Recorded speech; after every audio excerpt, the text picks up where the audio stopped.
this episode of the Burnzo Cast, we have amateur filmmaking at the dawn of the digital age.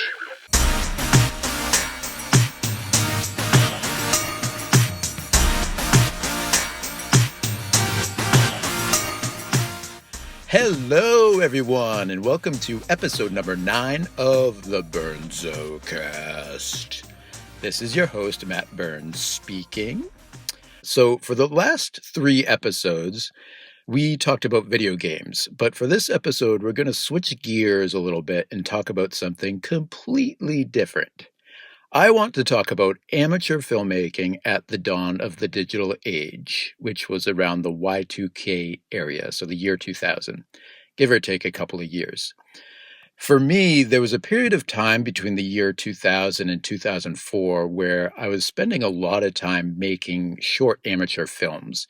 And most of these films were made with the first generation of digital video camera and video editing equipment. Basically, some of the first consumer digital equipment to ever exist for video production. So, if you don't mind, I would like to spend a few minutes discussing this period of time in my life when I discovered that semi-decent movies could be made with nothing but a simple digital video camera and a laptop. But before we get into this episode, as always, we have to have a word from our sponsor, so we're going to take a quick break and hear what our sponsor has to say. Hey, Jolly! Oh, great. It's annoying Boston accent guy. This guy's not even from Boston. He's from, Western Massachusetts. Beyond Worcester, even. Such a poser. Jolly, what's up, kid? Oh, hey, what's up, Fitzy?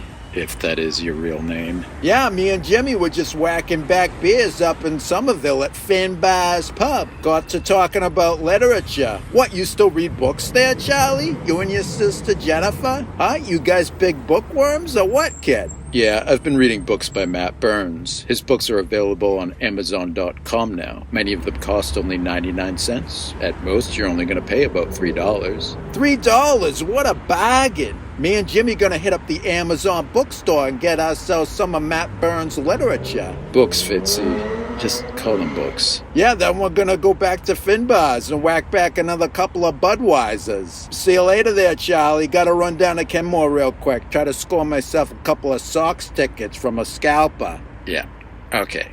Or whatever. You are listening to Burnzo Cast Radio.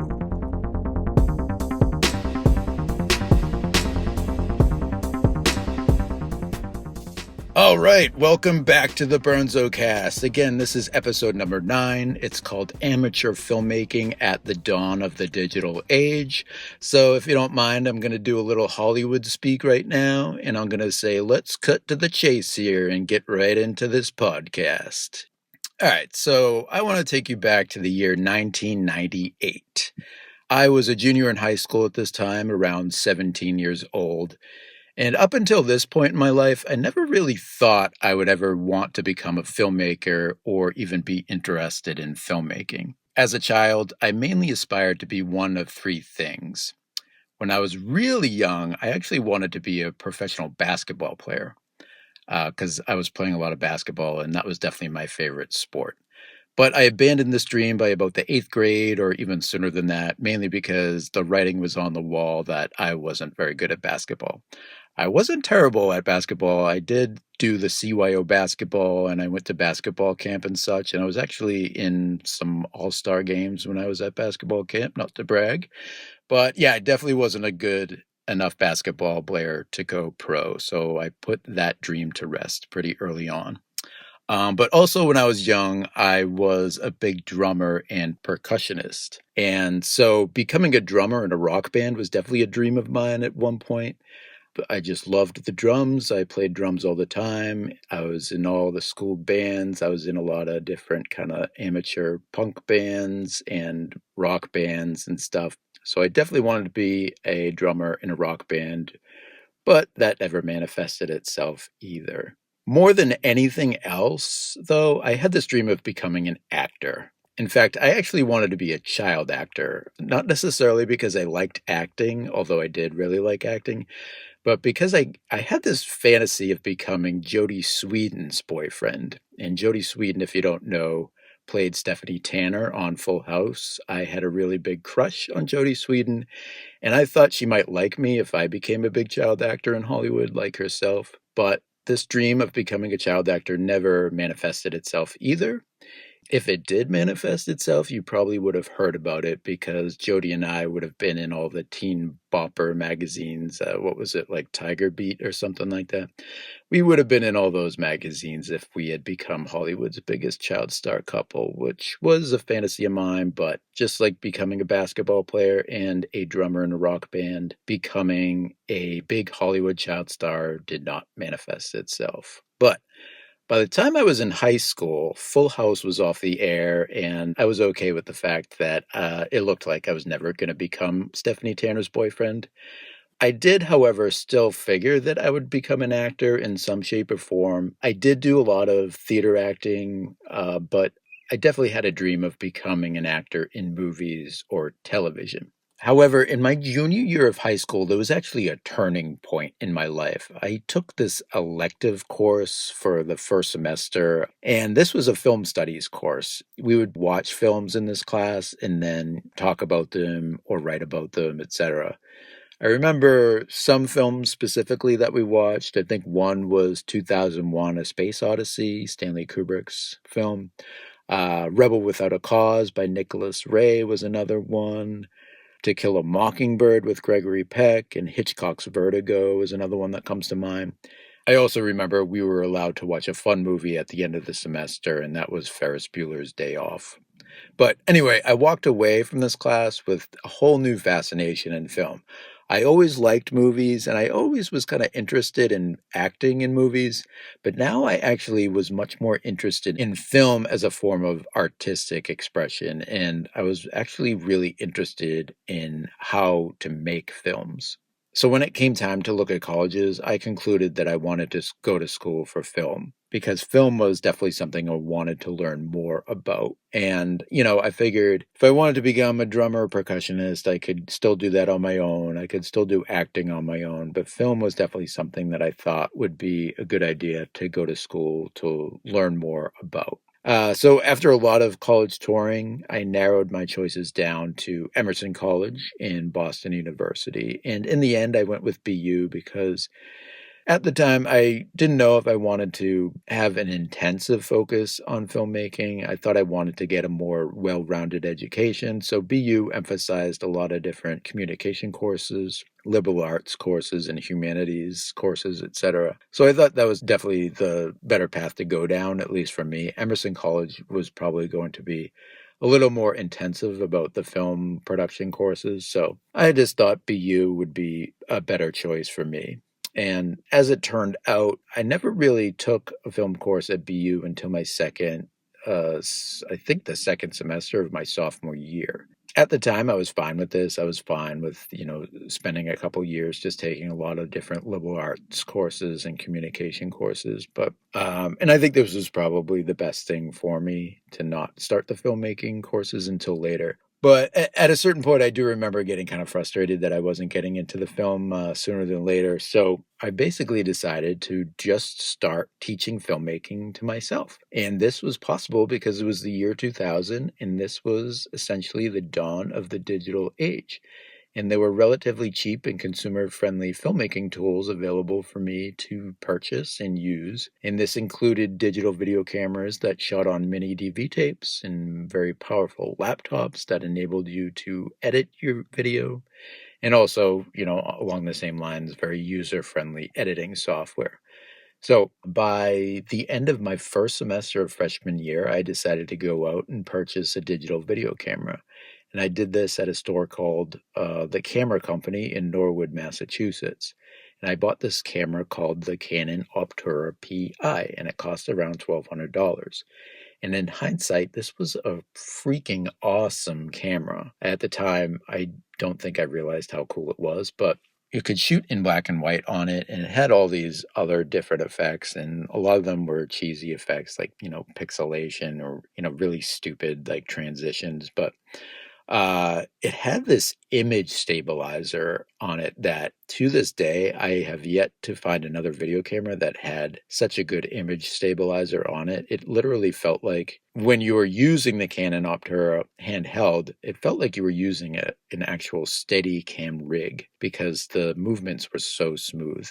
With later video cameras that I've had, including really, top of the line high definition cameras, it seemed like, the camera would jerk and shake just from every little subtle movement. But with the Canon Optura PI, that image stabilizer, it literally, like I said, it felt like you were on a Steadicam rig, or sometimes it even felt like you were on a dolly or something. It was an awesome camera. As far as editing software goes, the very first version of Final Cut Pro was available at this time, but I found it to be a little too complicated for me. I was only 18 years old at the time, and I was just beginning to get into filmmaking. So I actually found a nice alternative, and that alternative was iMovie, much more user-friendly and cheaper than Final Cut Pro, even though somebody actually gave me Final Cut Pro for free. They burned it onto a disk for me. Don't tell anybody. But yeah, I went with iMovie. It was $50. It didn't come pre-installed on computers at the time, so I had to pay $50 and install it. But this definitely worked very well for me for a certain amount of time. Yeah, it was really amazing because you could do a lot with iMovie. If you think about it at the time, iMovie was, probably 10 times better than using one of those old-fashioned Steenbeck flatbed editing machines that you had to use when you were editing film, even though those machines are really cool to use, but I'll get to that in a second. And especially in video, you had to use those tape-to-tape machines. And if you don't know what a tape-to-tape machine is, I don't even remember what it is, but I know I used one in my television production class around 1998, high school television production class. You basically use one tape as a raw video source, and then you kind of just rewind and fast forward to the shots you want. You dub those shots onto another tape, and that tape becomes your finished edited sequences. Very tedious doing it that way. Yeah, so for a laptop, I already had one of the best laptops on the market, and that was the Apple PowerBook G3, the Pismo model, I believe. And I got this as a high school graduation gift the summer before I started at BU. I remember Apple was running these ads in magazines at the time for the PowerBook G3 computer, and I remember there being a photograph of the G3 along with a video camera, and this was not the same video camera that I had. I believe it was called the Canon XL1. It also shot on mini DV, but it was more of a professional camera.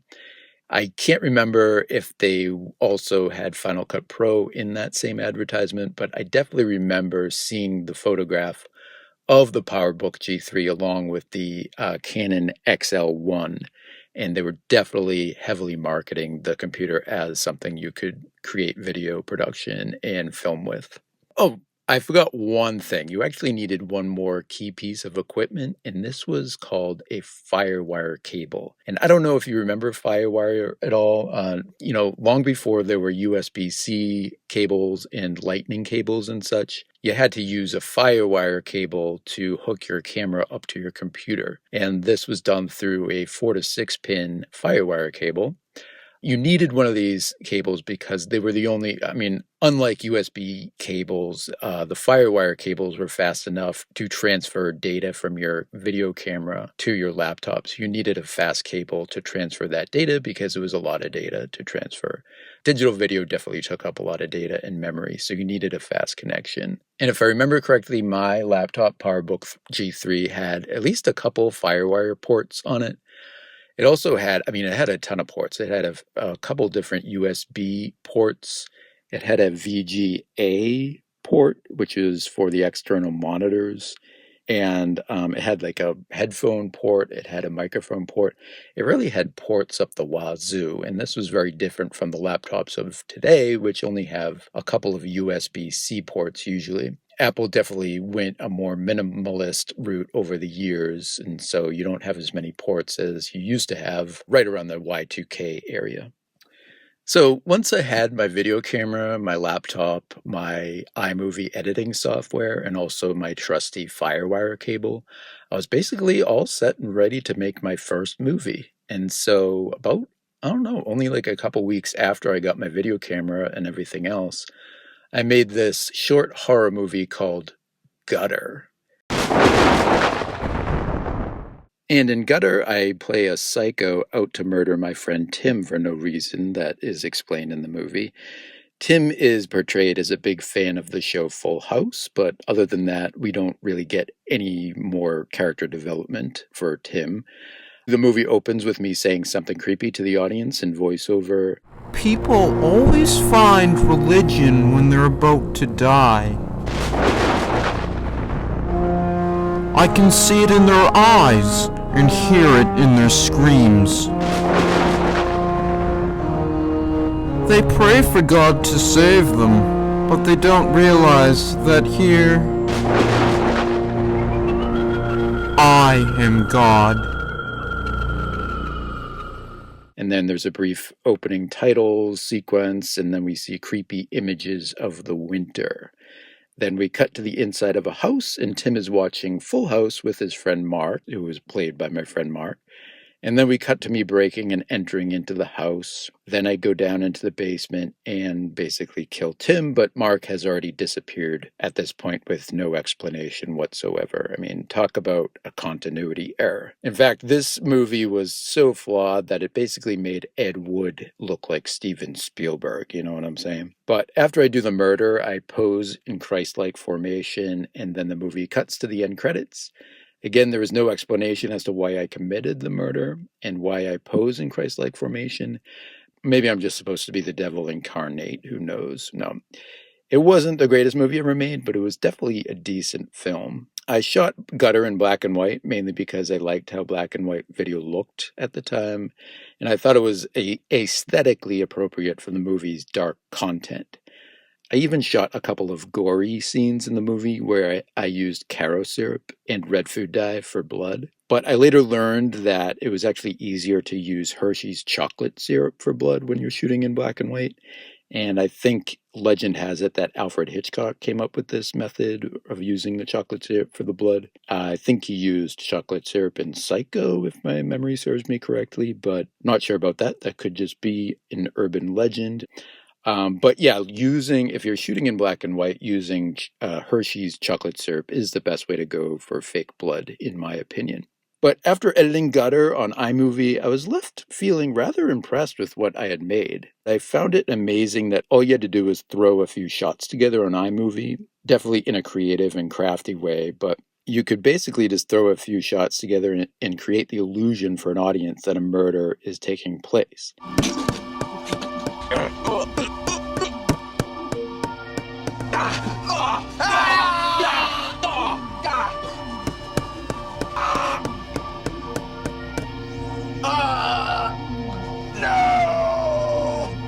Just the fact that you could get a couple of friends and use your small-time digital video equipment and then make a short 10-minute movie, this kind of made you feel empowered.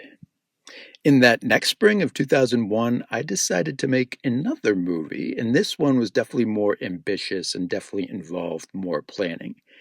It was going to be an action movie, and I was going to call it British Dingo from Ireland. And this name basically came from my inability to speak in an Irish accent without it sounding either British or Australian. Cut the feckin' shite. I don't open this bag until I see some feckin' currency. Running about 12 minutes in length, British Dingo from Ireland starred me as this dude named the British Dingo from Ireland, who does a big drug deal with these shady characters named Pristine and Cato. But Cato and Pristine try to screw him over, and a big gun battle ensues, and then Dingo ends up winning this gun battle. Not only does he keep the drugs that he was going to sell to Pristine and Cato, but he keeps the money as well. So it's basically a win-win for Mr. Dingo. British Dingo from Ireland was very influenced by the movie Boondock Saints that was popular at the time. Like Boondock Saints, British Dingo was kind of an action, drug, and gangster movie that took place in South Boston. Like I said, it was an ambitious movie. I used toy guns for guns, and we lit a firecracker to simulate a bullet ricocheting off a beer can.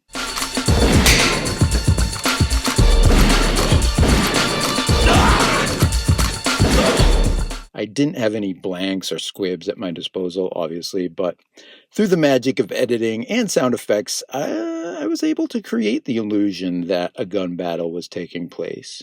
Just like with Gutter, where I created the illusion that a murder was taking place. Editing was definitely my best friend in the whole wide world because it allowed me to create these kinds of illusions.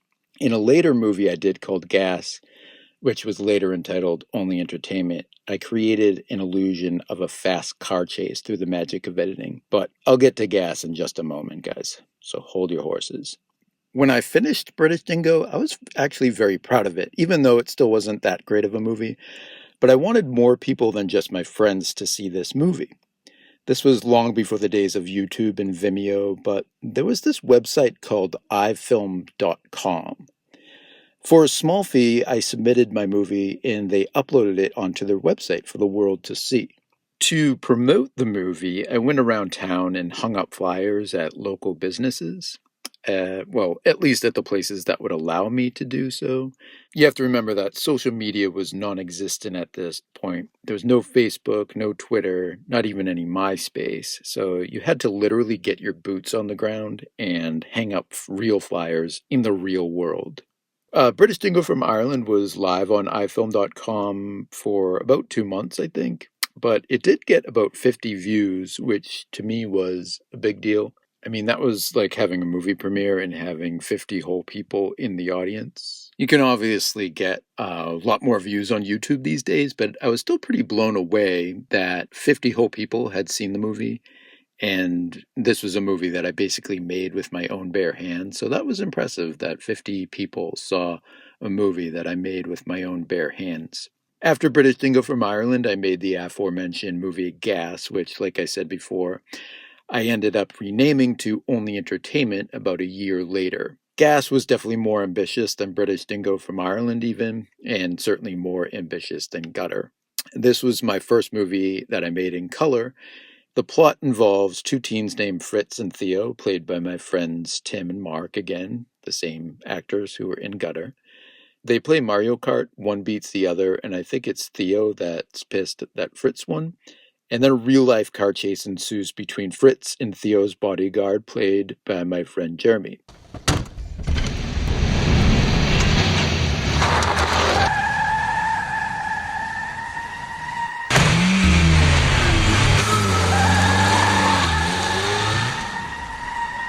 After the car chase, there is a foot chase, and then a big climax that takes place under high-tension wires. Come on!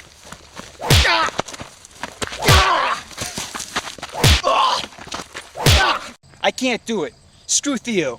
If he wants you dead, he's gonna have to do it himself. You mean you're not gonna kill me? No, I don't like to kill. I only do it because Theo tells me to. I don't have the courage to say no to him. But you're like twice his size. Externally, I'm as big as a bulldozer. But on the inside, I'm small as a shovel. I actually just took a moment to rewatch this movie, and it's definitely been a long while since I watched it, so I was sort of watching it with a fresh pair of eyes, almost like a third party viewing it. Well, let me tell you, I was pretty much laughing my ass off, especially at the end of the movie. I was pretty much in tears. It's a pretty good movie, if I do say so myself. It's definitely bizarre as anything, but a good and fun movie. Also notable about Gas was that I was experimenting with stop-motion animation at this time. I was big into the filmmaker Tim Burton, and I loved the movie Nightmare Before Christmas, which, of course, was shot entirely with stop-motion photography. Feeling inspired by the movie, I decided I wanted to try doing stop-motion photography myself. In Gas, I tried using stop-motion photography to create the illusion that Matchbox cars were moving on their own. Shooting the cars frame by frame, which is what you're supposed to do in stop-motion photography, was actually too difficult to do on a video camera. But basically what I did was I would press record on the camera and then quickly press stop. Then I'd move the car a tad, press record again, quickly press stop, and then I'd keep doing this over and over again. Then on iMovie I could tighten the shots up a bit so that they were only a few frames long, and abracadabra, you got stop-motion animation. To my surprise, the end result ended up looking great, like the Matchbox cars were actually moving on their own, and you can see these animation shots in the opening title sequence of Gas.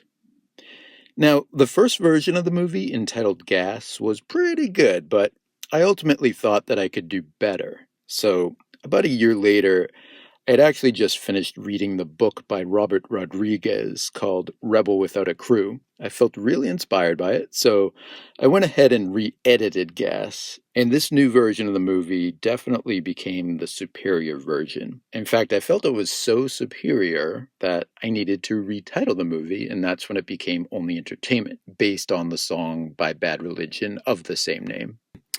Shortly after finishing Gas was when I actually started taking my first production course at BU. It was called Film Production 1, and this was when I officially learned how to make films, and we're talking actual films here, shot on actual 16mm film. We used a Bolex in this class, which was one of those cameras that you wound up with a hand crank, and then it could shoot for up to 30 seconds or so without any battery power whatsoever. Then we would edit on Steenbeck flatbed editing machines, which was extremely tedious, especially when you were used to digital editing like I was at that point. But the end product was definitely more rewarding because, let's face it, no video, even to this day, looks better than actual film. Plus, the whole process of editing a film with your own bare hands, literally splicing shots together to create an edited sequence with your own bare hands. This was a process that I feel like every filmmaker should experience at least once in their lifetime. Editing a film like this makes you feel more like a craftsman, kind of like you're doing blue-collar manual labor, while editing a film on a computer almost feels more like office work or something. There's definitely a difference. I ended up making 3 films in my Production 1 course, 2 of which were edited on the Steenbeck. The first film I made was actually an in-camera edit. This meant that you carefully made a shot list for a short film, and then you shot the film shot by shot in sequence so that when you projected the roll of film onto a screen, you would already have an edited film done. No other editing was allowed for this project. I guess the purpose of the project was to get you to be prepared as a filmmaker. If you spend a lot of time planning your film out and making a shot list and storyboards, etc., very little editing would ever be needed. I guess the point of the project was to emphasize the importance of pre-production when you were making a film. For my first film, the in-camera edit, I made this little movie called Underwear Revenge. And this was about a bitter homeless transient who gets revenge on all his enemies by leaving his soiled underpants in places where his enemies will have no choice but to touch them. For example, in the film, he leaves his soiled underpants in the purse of a girl he doesn't like. Yes, this was a weird film for sure. For the role of the transient, I casted a fellow BU student named Jake, who had an interesting look to him. He had the long hair, the beard. He kind of looked like a cross between Jesus and Charles Manson, to be honest with you. And I actually ended up casting him in several of my other films, I think 4 of them in all.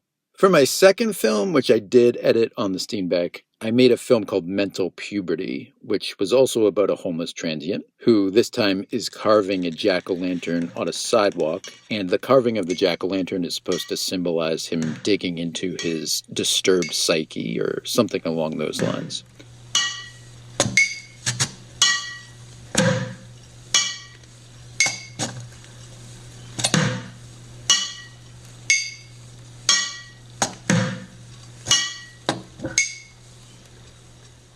I had a lot of fun thinking of ways to shoot the carving of the jack-o'-lantern, including one shot where I actually carved a hole in the back of the pumpkin and shot the camera through the eyes, nose, and mouth of the jack-o'-lantern, the end result being kind of like a masking effect. It was basically like a POV shot from inside the pumpkin. I also experimented with flash frames in this project. I would take 3 or 4 frames of a shot and splice them into a sequence to create a flash frame effect. Why the 3 or 4 frames, you may be asking?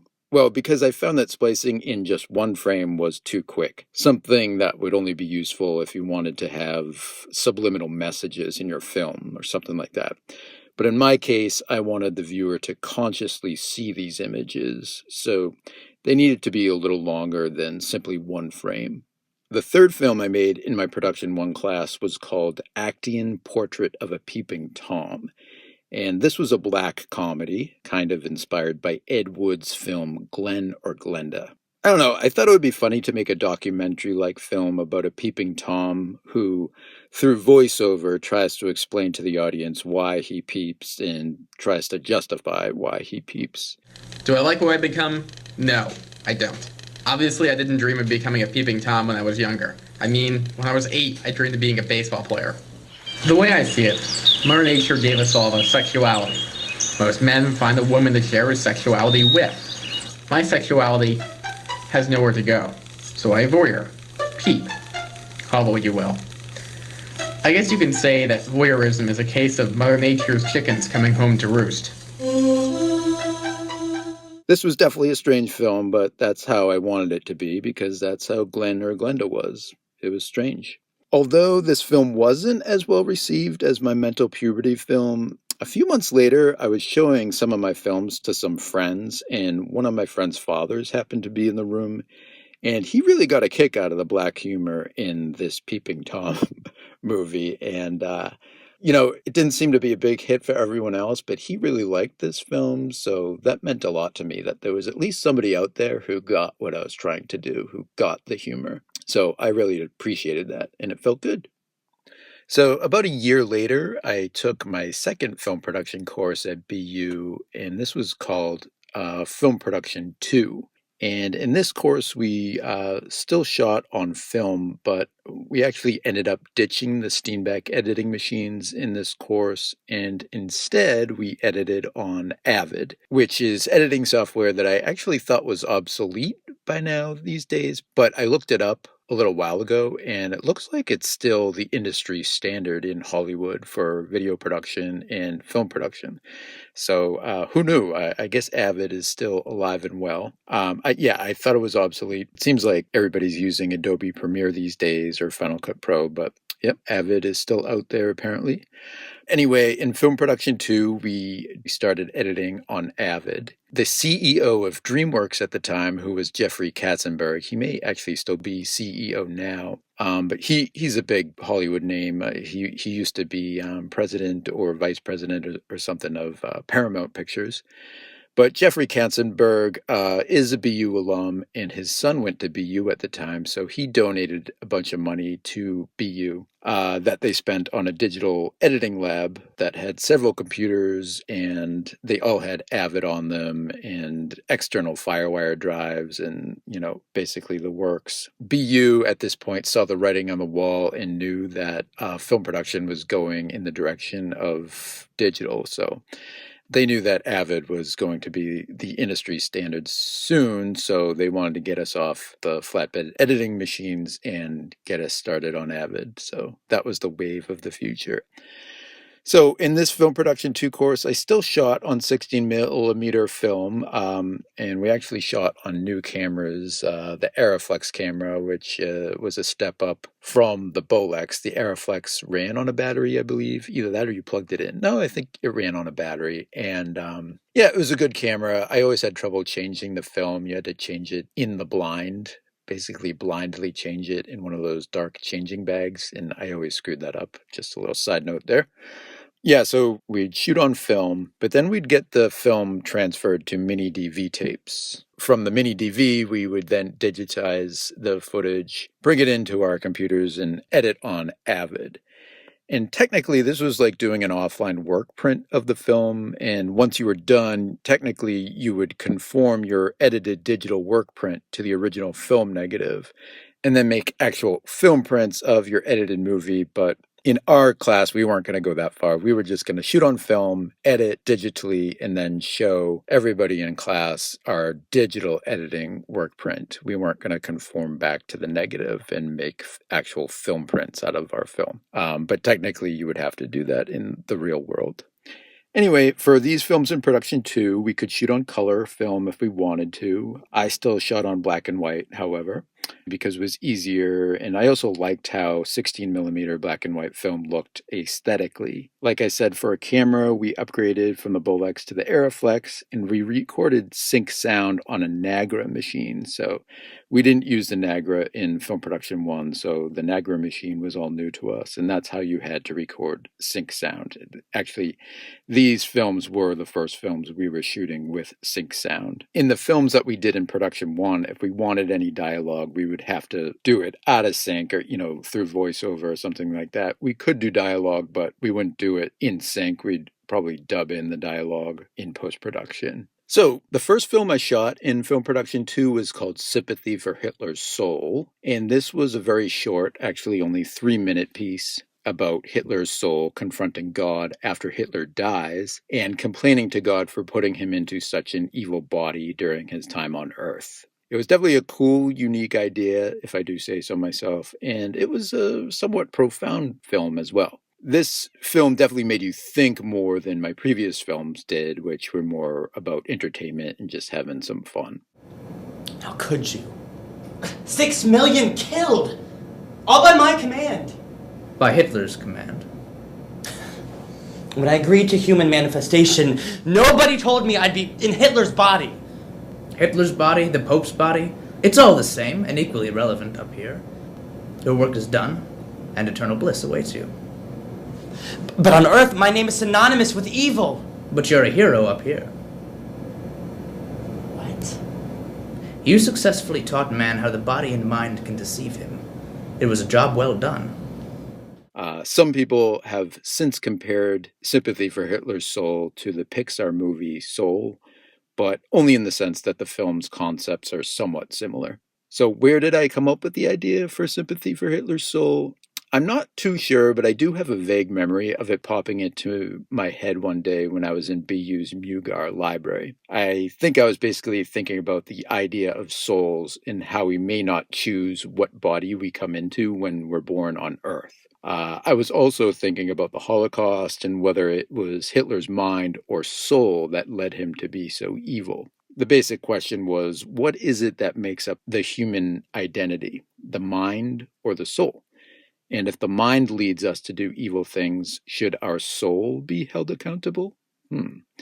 Say we suffer from a mental illness that makes us do evil. Does that mean our soul is still evil? Or does that remain pure throughout the illness?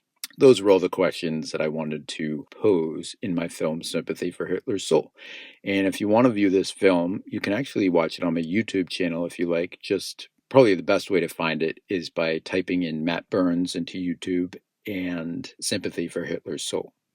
The second film I did in my Production 2 course was called The Second Beast. And although this was technically a group film I made with 3 other classmates, I did end up writing the movie and co-directing it and also starring in it. This wasn't really my plan, but we got to a point in the semester where my group didn't really have any ideas for a film, and we were running out of time. So over spring break, I read a book called Cracking the Apocalypse Code, and then I instantly got the idea for The Second Beast. The basic premise was the following. An obsessive decoder of the Bible discovers that his best friend is the second beast prophesied in chapter 13 of the book of Revelation. Or at least so he thinks. Might be a little crazy, but that's up for the audience to decide. And I played this obsessive decoder in the film. This calls for wisdom. If anyone has the insight, let him calculate the number of the beast. For it is man's number. His number is 666. What does this have to do with anything? In Hebrew, all letters have numeric values. 666 was a code. It stood for a name. Whose name?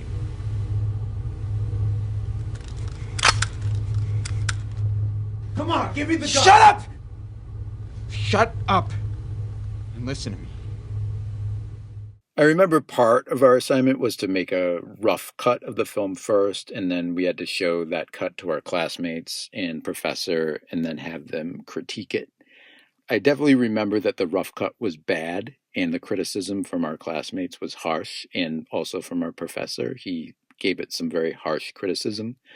This was mostly because we didn't have a whole lot of time to edit up until that point. One issue we had was that we didn't shoot enough coverage, and we found ourselves lacking a few insert shots that we desperately needed. And due to a lack of time, we couldn't go back and do these shots on film. So what I actually ended up doing is shooting these shots on mini DV with my trusty Canon Optura PI. But film and digital video cut together like oil and vinegar, so those shots ended up standing out as very awkward, but we didn't have any other alternative but to use them. We did, however, have more time to edit the film, so we went back into the editing room and we made the second beast much, much, much better. In fact, the final cut was so much better that our classmates and our professor were kind of shocked by how much it had improved. I think our professor ended up giving us an A on the project, so it was definitely a big improvement. So the year was now 2004, and that summer I ended up editing a movie I had shot that previous winter on my own. This movie was called Wendell's Revenge, and with Wendell's Revenge, I essentially took the concept of my short film Underwear Revenge, I expanded on it, and what I got was Wendell's Revenge. I guess this movie was one half horror movie and the other half revenge movie. Wendell is this outcast who is bullied by a jerk named Ratbones. Ratbones gets a pair of soiled underwear and does a drive-by underpantsing where he tosses his soiled briefs out the car window at Wendell's face. Wendell happens to be rollerblading at the time, so the briefs blind him and he goes crashing into a trash barrel.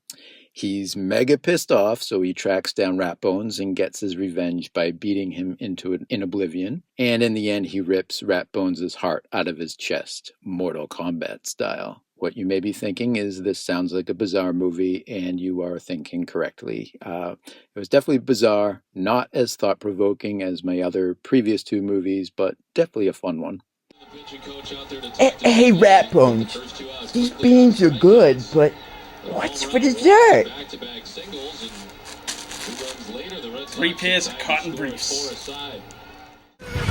Hey, Wendell!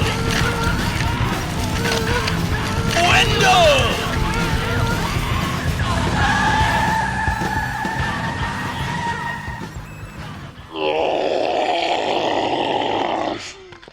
So what makes Wendell's Revenge unique is that it was actually the first film I edited not on iMovie but on Final Cut Pro. Having learned Avid at school, I realized that Final Cut Pro was not much different from Avid. My parents had given me Final Cut Pro Express for Christmas or for my birthday that year, something like that. Final Cut Express was a slightly more user-friendly version of Final Cut Pro.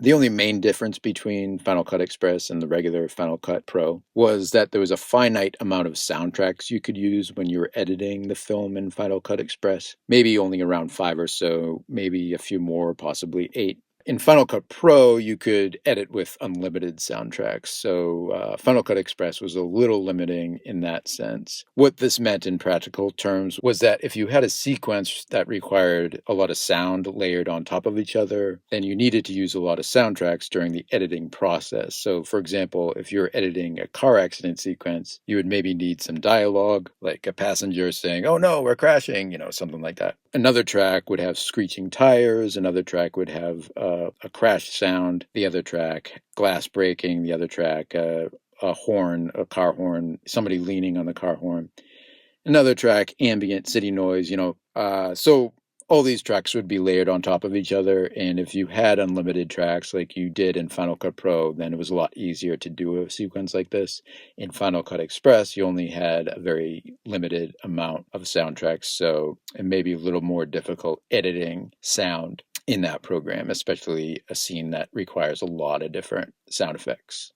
Anyway, yes, Wendell's Revenge was the first movie that I edited on Final Cut Pro, or technically Final Cut Pro Express. And I was actually proud that I graduated to a more complex editing software. I don't think I ever edited anything on iMovie ever again. In fact, if I remember correctly, I think when I was editing the updated version of Gas, which was only entertainment, I think I basically pushed iMovie beyond its capacities and it crashed on me. My entire PowerBook G3 crashed on me when I was editing that movie. So that was definitely the writing on the wall that I had gotten to a point where my editing was getting so complex that iMovie could no longer handle it. So the writing was definitely on the wall that I needed to move on to something like Final Cut Pro at that point. To this day, I only tried Adobe Premiere once. So everything I edit today and everything I've edited in the past 20 years has been on Final Cut Pro software. Incidentally, I even edit these podcast episodes on Final Cut Pro, including the one you're listening to right now. After I graduated from college in 2004, I definitely got more into writing as opposed to filmmaking. I was writing both a lot of screenplays and a lot of novels. I did, however, do a ton of video production throughout, the past 20 years after graduating college. All kinds of wedding videography and corporate videos, marketing videos, things like that. And over the years, I've probably edited hundreds and hundreds of videos digitally on, usually, like I said, Final Cut Pro. Amidst all this video production, I did make a few more short movies. One was a short paranormal documentary called The Parallel World. And I also made 2 notable short comedies called So Sorry and We're Good. When you look back on it, the speed in which digital video technology has advanced over the past 20 plus years is rather staggering. I was shooting in HD by 2009, and now there's 4K and beyond. Who even knows what there is nowadays? I do feel privileged, having been about the right age to get into digital filmmaking more or less at the dawn of when the digital age was first taking off. My laptop was one of the first laptops you could edit digital video on. My camera was one of the first consumer user-friendly digital video cameras on the market. FireWire technology was brand new, and it helped make digital video editing possible. And then, of course, the version of iMovie that I was using to edit my films on was the very first version of iMovie ever. When I did finally move on to Final Cut Pro, that was basically the very first version of Final Cut Pro ever. This was truly the dawn of the digital age, and I feel so privileged to have been able to experience this dawning as it was happening in real time. I mean, in a sense, I was part of this dawning, or at least it felt that way. It makes me feel kind of special.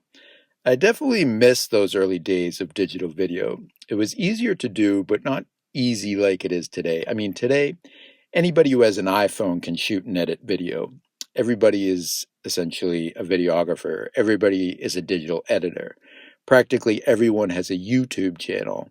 And although this is good in some sense, it also means we get oversaturated with content, most of which isn't worth our time to watch. We always look through the past through rose-colored lenses, but I do think that those early days of digital video, shooting on mini DV, editing on a PowerBook laptop with FireWire technology and iMovie software, Final Cut Pro, or even Avid, I do think it was a special time in technological history, and maybe even in our evolution as a human species.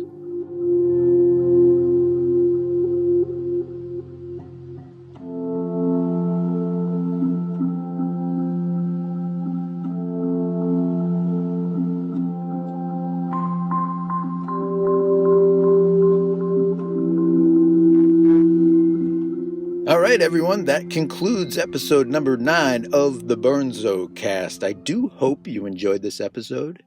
And maybe if you were making little DIY, do-it-yourself movies 20 years ago like I was, then maybe, just maybe, you could relate to everything that was discussed in this podcast episode.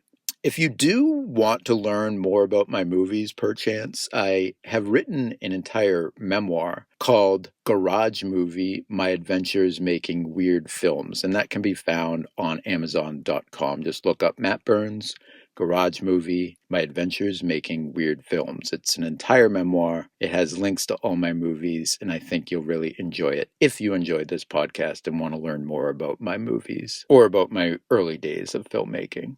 All right, everybody, more episodes will hopefully be on the way, and can you please do me a favor and be well, and also take care of yourself, Burnzo Nation. It's been real. WBURNZO signing off.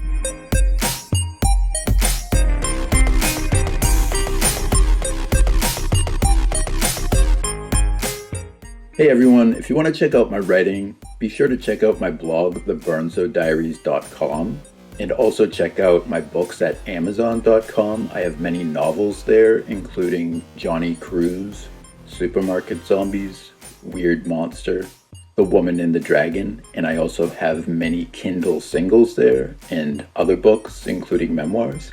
So be sure to check out my blog, theburnzodiaries.com, and also my books at Amazon.com.